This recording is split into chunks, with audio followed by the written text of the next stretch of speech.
But I think the biggest thing to remember is if somebody breaks up with you, that's that. You don't need to beg for somebody to love you.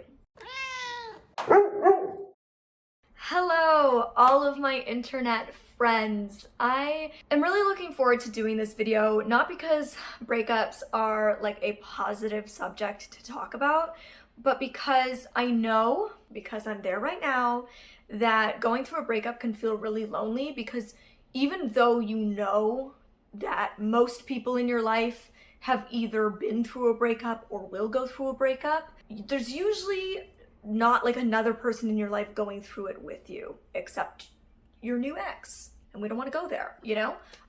Like right now, I have plenty of friends that have been through breakups, but I don't have any friend that is currently going through a breakup. And so even though you know there's people in your life who know how you're feeling, they're not there with you right now. And so it can feel really lonely. And I just hope to kind of, in a way, like feel like your internet sister right now, and just kind of share some things from my perspective that somebody who's going through a breakup right now can feel comfort by, or somebody going through a breakup in a year or two from now can maybe find this video and feel comfort from. So that's really the goal of this video. This is not a tea spilling video, even though I am actually drinking tea right now. Bengal Spice Celestial Seasonings, an oldie but a goodie. This is not like a video about like the drama of a breakup. This is more like kind of general breakup conversation, like moving out from living with a partner, transitioning from romance to friendship, things like that. If you have no idea what I'm talking about, you can go back here a few weeks ago and watch the video about my recent breakup. And I went on to my Patreon, patreon.com/MollyBurke. If you'd like to join the private Killer Bee Club over there, we have a lot of fun, especially on the live streams. So much fun. Anyways, I went there and asked questions. So all of the first questions I'm going to be using are from my patrons. Thank you to all of my patrons. You're so wonderful. And I also went to Twitter, and so I'm going to pull some questions later in the video from Twitter as well. So shall we jump into it, Neve, without further ado? Absolutely. Lord knows Molly can make an intro to the video, half the video. Let's just get to it. Annie. Hi Molly, how did you know it was time to break up? This is a tricky question. It's different in every single relationship. There's never going to be like an answer that I can give you that's right for you. I've had many, you know, breakups of like little flings and stuff like that. And then I've had 3 breakups of, you know, longer term relationships. And all of those ended differently under different circumstances for different reasons, and the conclusions, I came to those conclusions at different times. I think the biggest thing is listening to your gut. Like, your gut doesn't lie. Your gut tells you what you need to know. I've learned that throughout my life, not only in situations like breakups, but just life in general. Every time I don't listen to my gut, I live to regret it, because the universe is like, oh, hey, you didn't listen to us whispering at you. Now we're gonna scream it. And you're forced to hear it. And you feel it in your gut. In my most recent case, like it wasn't an overnight decision. It was something that we both came to gradually over time through many, many, many long nights and discussions and tears. So in this case, it wasn't an overnight decision. It was something that kind of slowly, we saw all the signs pointing in one direction, and we chose to not ignore them, but to trust that the universe was showing us all of these very clear signs, because it was our time to end romantically and transition into more of a friendship. And then from Marina, I think a lot of people would benefit from hearing about how to set boundaries and stick to them. So over the last year or so on this channel, I've mentioned a number of times that I've been really working on setting boundaries both on the internet and in my personal life, because I am a chronic oversharer. It's who I've always been, and I think in ways it's part of my charm, but also can be, you know, detrimental to just my own mental health. And so I've been trying to find a way to like still be true to who I am, but like reel it in slightly. And I think the funny thing about setting boundaries is, your question is like, how do you set boundaries and make it clear? You don't actually need to tell anybody your boundaries. You can make your boundaries in your mind, and they are yours. And you don't actually need to communicate to anybody what those boundaries are. That can be part of your boundary setting. In my case, I've just tried to stop oversharing, or work on sharing when I'm ready to share, not just sharing right away. Those are the things that I'm trying to do. And again, it's both in personal life and on the internet. And I think in my case, what I do, like when somebody if somebody, I've just stopped oversharing, and a lot of people didn't even notice. And if they do and they try to prod, I just say, you know what, I'm trying to set boundaries and I'm not comfortable talking about that right now. Or when I'm ready to talk about it, I'll talk about it. That's all I do. And it feels really good. Kay Thompson. Hey Molly, my question is, what was more or less challenging dating someone who was also disabled? I plan on, or I've thought about, I should say, doing a video where I kind of talk about my experiences dating a blind person and my experiences dating sighted people, to kind of share my perspective that I've gained from both experiences, because I know I do have a lot of fellow blind people that do watch this, a lot of sighted people that watch it, disabled people in general, and I think that everybody could maybe gain something from the perspective that I gained, potentially. So please give this video a thumbs up or comment down below if you would be interested in seeing that video. I think it would have been something that was helpful for me as a young blind woman before I started dating, to kind of open my mind and understand a little bit better. So let me know. Natasha. Hi Molly, I know you said you're keeping the videos on your channel. Are you keeping sentimental objects to your relationship? Do you still go to places that meant something to you both while you were together, or are you the type to delete, put things in a box, or avoid those type of places after a breakup?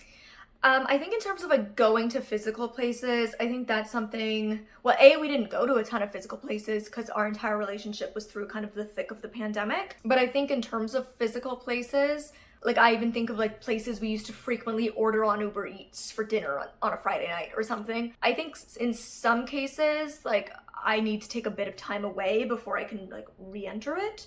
We always used to talk about in a relationship the things that I brought to his life and the things that he brought to mine, like food or music or TV shows or whatever. So it's like every time I have Thai tea, which is something that he introduced me to because he lived in Thailand for 9 months, like I think of him.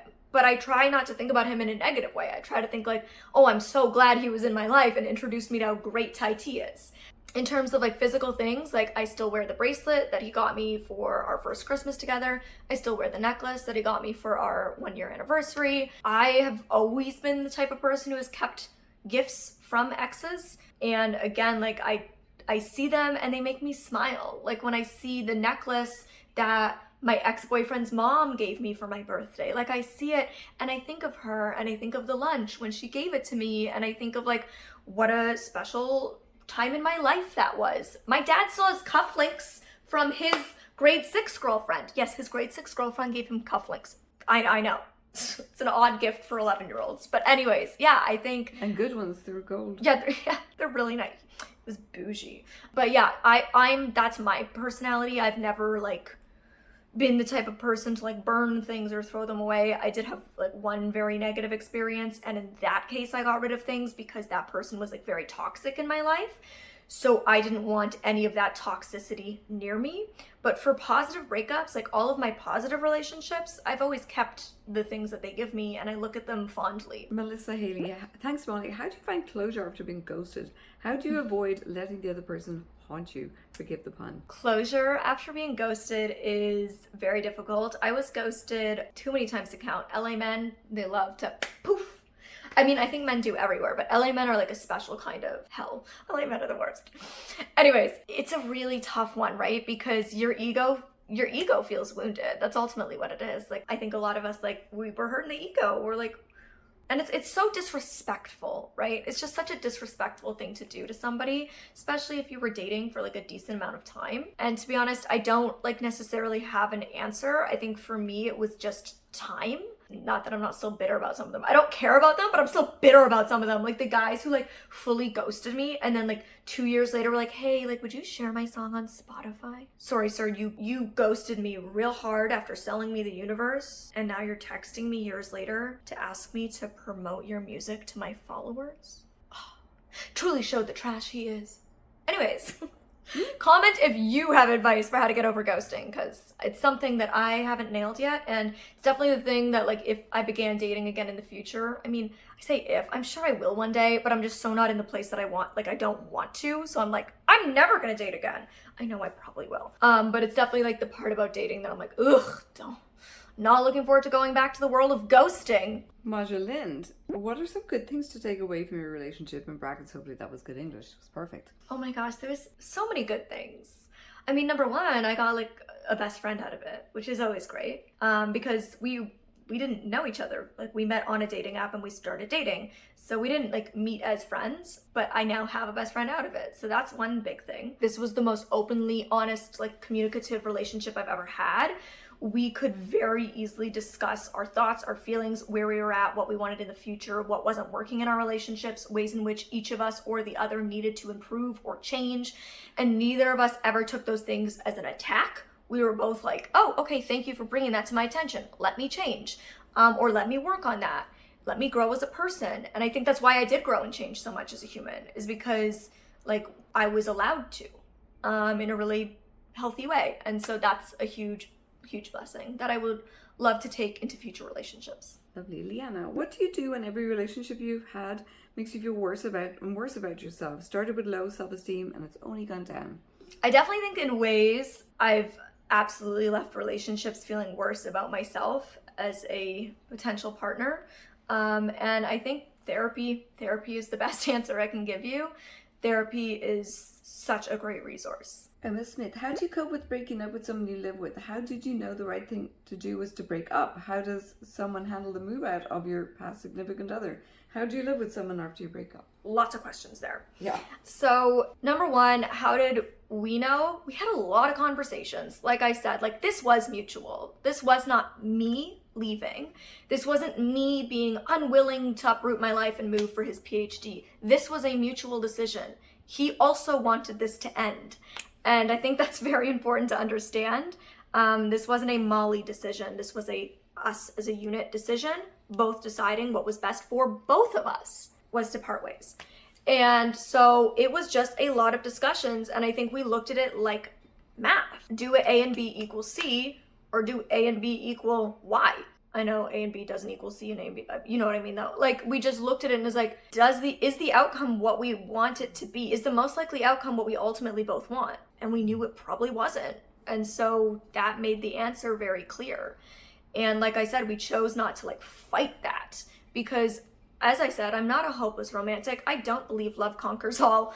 I believe love is absolutely the most important foundation, but there's got to be a whole lot of stuff on top of love to make a relationship last for 50 years. There's so much that goes into making a marriage work beyond just love. And I think a lot of people who are in long-term marriages or relationships, you know, would agree. You can share your perspective in the comment section, but I personally do believe that there's a lot more that goes into making a relationship work than just love. So it didn't matter that the love was there. There was a lot of other things that weren't going to work. And so we made the right decision for us. And in terms of moving out, basically, because we ended on very good mutual positive terms, and we wanted to leave the relationship with dignity and respect and grace, we decided on a move out date which was the exact same date that I flew to California. And he also flew to California, different parts of California, so not the same flight. But basically, we both left the day that we were flying to California for the holidays. And so even though we had decided to end our relationship a few weeks prior, we chose to essentially pretend we were still in a relationship until move out day. And that wasn't painful for us. It worked for us. That won't work for everybody. I think the biggest thing is doing what works for you, for your partner, for your mental health. Every relationship is going to be different, and different things will work for each couple. That worked for us. So on move out day, we both, grabbed our bags. We went to the airport, we said goodbye. And I think that was really, really helpful for both of us to just leave and just say a kind of almost like more of a see you later. Like, we're both just going to California for the holidays and to be in a new environment. I think if you're ending a relationship with a partner and you've lived together, if you can find a way to go to a new environment for a little bit, staying with family, staying with friends, staying in an Airbnb or a hotel, like being able to be in a different environment for a little bit until you are emotionally a little more healed and not quite as vulnerable, and then being able to go back into that environment and get your stuff. In my case, I went back about a month after our breakup. I was in California for a month, and then I went back in and got the remainder of my stuff, and I had had a month of the holidays and celebrating my brother and his fiance's engagement and New Year's and my mom and dad's birthdays to kind of distract me and be in a whole new environment before I actually had to like go back in and get the remainder of my stuff and see, you know, his stuff was gone. But when I saw that his stuff was gone, I wasn't as emotionally vulnerable, so it wasn't as hard as it would have been if I had tried to do it right away. How do you ask family or friends' family to not try and dig in, read too much into what you say about your breakup? A lot of people assume it ends badly, but sometimes it simply just ends. I love that you said that. It's true. Sometimes it simply just ends because it was the time that it was meant to end. And it's that phrase, right? People are in your life for a reason, a season, or a lifetime. And Adrian was in my life for a season and absolutely for a reason, but it wasn't meant to be for a lifetime, and it just ended naturally. And I think the biggest thing is like, if those boundaries we talked about, like if you don't want to talk about it, you just say to people, I actually don't want to talk about this. And I think when you just say things in very blunt terms like that, like it's hard for people to keep pushing to talk about it when you've like been so clear that that is your boundary. And it's okay, perfectly okay to say that. And it's also perfectly okay to say, you know what, it's actually not your business. Or to say, there's no more than what I've already given you to give. Like that is how our relationship ended. That's it. There's no more tea. There's no more gossip. There's no more drama. It's just not as juicy or salacious as you'd like it to be. Like it's okay to just tell somebody that that's what it is. So another question from C, that not as serious, is Benix enjoying having more of the bed to lay in with you? You know, I think a really important part of breakups is trying to look at the positives and not the negatives, like in any major life change or time of emotional struggle. Trying to find the bright spots, it can feel hard because you feel so stuck in the negative emotion, but finding those bright spots is really important. So for me, instead of being like, wow, I'm sad that I don't have somebody to wake up next to, or I'm sad that I'm sleeping in bed alone, I think, oh, it's so nice having the extra room. Like it's because, you know, look, me, Ben, and Adrian on a queen size bed was tight. So now I'm like, wow, I have so much more room. And so I think that's the biggest thing, is like trying to flip what could be the negative of, oh, I'm sleeping alone and I don't have a cuddle buddy and I'm waking up without somebody beside me, flipping it to be like, oh, it's so nice having so much more room and not having to listen to somebody snore, or not having to like coordinate what time we're going to bed to not wake the other. Like think about all of those aspects, like all of the kind of parts that are nice about being alone. And then, Kate, what do you do to get away from the feelings of the breakup? Positive distractions. I think self-care is like absolutely the number one thing. Because when you can focus on self-care, which is what I've been doing a lot of, like you saw in my birthday video or in my makeover video, like I'm just focusing on doing things I love and doing self-care, because when you can do self-care and love being with yourself, it makes missing somebody else a little bit easier. When you can focus on yourself in ways that you maybe weren't able to when you had to also focus on a partner, it can give you that time to just love being with yourself again. And learning to love being with yourself again and not feel lonely is, I think, the key to getting over a breakup. How would you help someone that is going through a breakup? I know everyone is different and handles things differently, but what can someone outside the relationship do to help, especially if you're friends with both parties? If you are friends with both parties, the biggest thing I would suggest is not talking about the other person to the person. So say your friend Sarah and Dave broke up. Don't go talking to Sarah about Dave. Don't go talking to Dave about Sarah. You know, it's like you don't need to like bring that up. And I think if they ask, it's your judgment call. If you feel like they're asking and it's not healthy for you to share, I think it's totally okay to put up a boundary and say, you know what, I don't feel comfortable because I just don't feel like what I have to share will actually benefit you or make you feel good. And I'm here as your friend to make you feel good. So I don't feel like it's going to help you if I talk about Dave right now. So I think that's a good thing to do. And I think another really great thing, Gallup is snoring. I don't know if you guys can hear him. I think the other good thing to do is to like plan dates, like not dates as in romantic, plan friendship dates. Say to your friend, hey, I want to come over and cook dinner for you. Hey, let's order takeout. I'm going to get some food for us and let's watch a movie. Hey, I want to take you out for cocktails. Because I think the hardest part about going through a breakup, especially when you lived with somebody, is such a significant change in your day-to-day life and routine and no longer having somebody always there. You can feel really lonely and isolated going from having somebody always there with you to being on your own most of the time. And when you are sad, when you are depressed, when you are grieving the loss of a relationship, and you're stuck in those negative emotions, I think that it can be really hard for you to reach out to friends and be like, can you just come over? I need to hang out with somebody. So as a friend, being the one to take the initiative and be like, I'm gonna take you out, or I'm gonna come over and cook dinner with you, and we're gonna have fun tonight. I think that is something that would be really nice and anybody going through a breakup would appreciate. Casey Black, how do you get over a guy who breaks up with you? It's so much harder for me to move on when it feels like I've lost all control. It's definitely, I would say, harder when it's not mutual. I think we all think, like, I think it's safe to say everybody feels the same, that mutual breakups are the goal. It's great when you're just on the same page with somebody. You don't feel like you're even though you're both hurting, you don't feel like you're the cause of somebody's hurt, and they don't feel like they're the cause of yours, which is a nice feeling. You both understand that you're like both mutually in the same space of hurting, but nobody's at fault.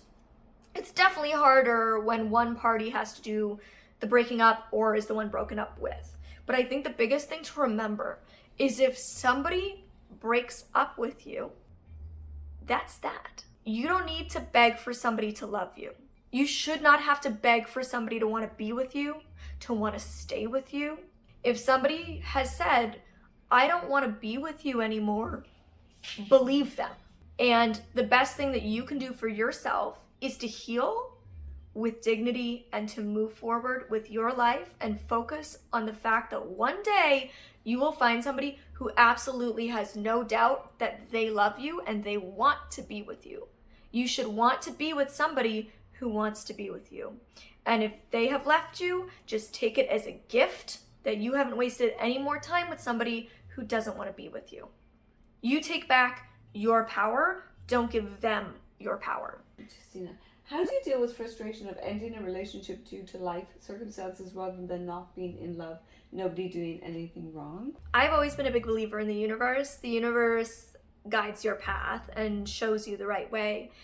And so instead of being frustrated, I try my best to be grateful that the universe is guiding me into the direction of where I'm meant to go and moving me forward on my life's path. How do you transition from being romantic partners to just being friends? This is going to once again differ for everybody. I have remained friends with all three of my partners that I was in love with. And I think it's really nice to be able to remain friends with somebody you were once in love with and who was once a very significant part of your story and really still is a significant part of your story. So all three cases were different. In the case of Adrian and I, because it was mutual, because we no longer live in the same city, actually somebody else had asked how you deal with like having mutual friends. We didn't have any mutual friends. Most of our relationship was in a pandemic, so we didn't actually have mutual friends.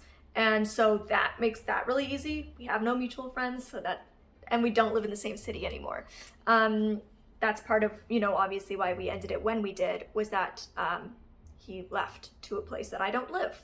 And so I already live 50% of the time in California and 50% in BC. I couldn't, adding a third place would be difficult. So it definitely makes it easier to be friends when it's more of a virtual friendship than like an IRL friendship, where it can be definitely more difficult to be at parties with each other and stuff like that. So in this case, and also because it was mutual and gradual, it happened over quite a longer period of time of discussions, of kind of drawing conclusions over time, and then finally just realizing this is the right time to end it.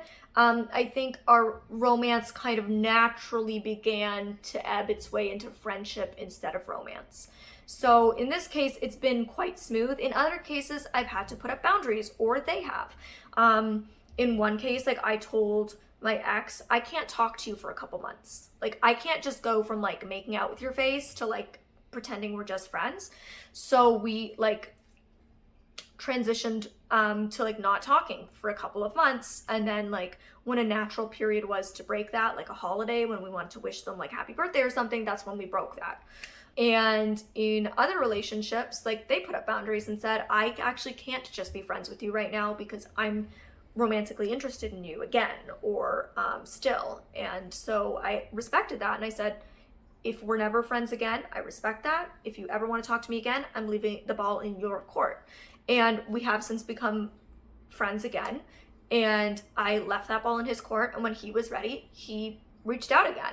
And so it's different for everybody. I think also, like, when I say I'm still friends with my exes, none of them do I hang out with regularly. Like, when I say I'm still friends with my exes, I mean we still talk, like on Facebook Messenger or text.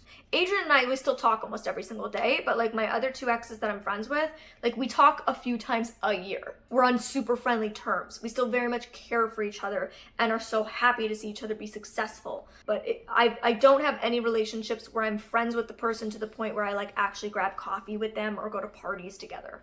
That was a lot of girly chit chat breakup talk. I hope for some of you this was helpful. I think if there's anything I'd like to leave you with, it's be filled with the joy that it happened instead of the sadness that it ended.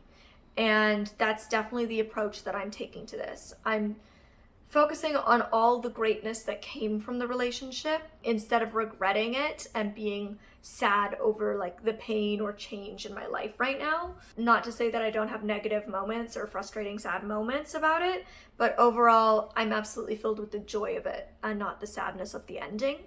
And I think that's a great way to honor a relationship, an ex-partner, and that period of your life is to be grateful instead of sad. And for some people it takes longer to get to that point than others, but I hope that all of you can find a way to get there. It's like that old saying, it's better to have loved and have lost than to have never loved at all. And I honestly feel like if I never love again in my life, if I never have a romantic partner again in my life that I am in love with, I have been in love 3 times. I have felt love from a man 3 times. And that is something to be grateful for. And so if there's one thing you take away from this, I hope that helps. And comment any of your breakup advice in the comment section below, or any breakup stories you feel comfortable sharing, because I think sharing different perspectives and experiences and stories and lessons is super helpful for other people who might be struggling right now. And until next time, you can click here to see part 1 of my appliance journey and part 2 over here, finding accessible kitchen appliances for the blind. What a journey that was. Love you guys and hope you're doing well.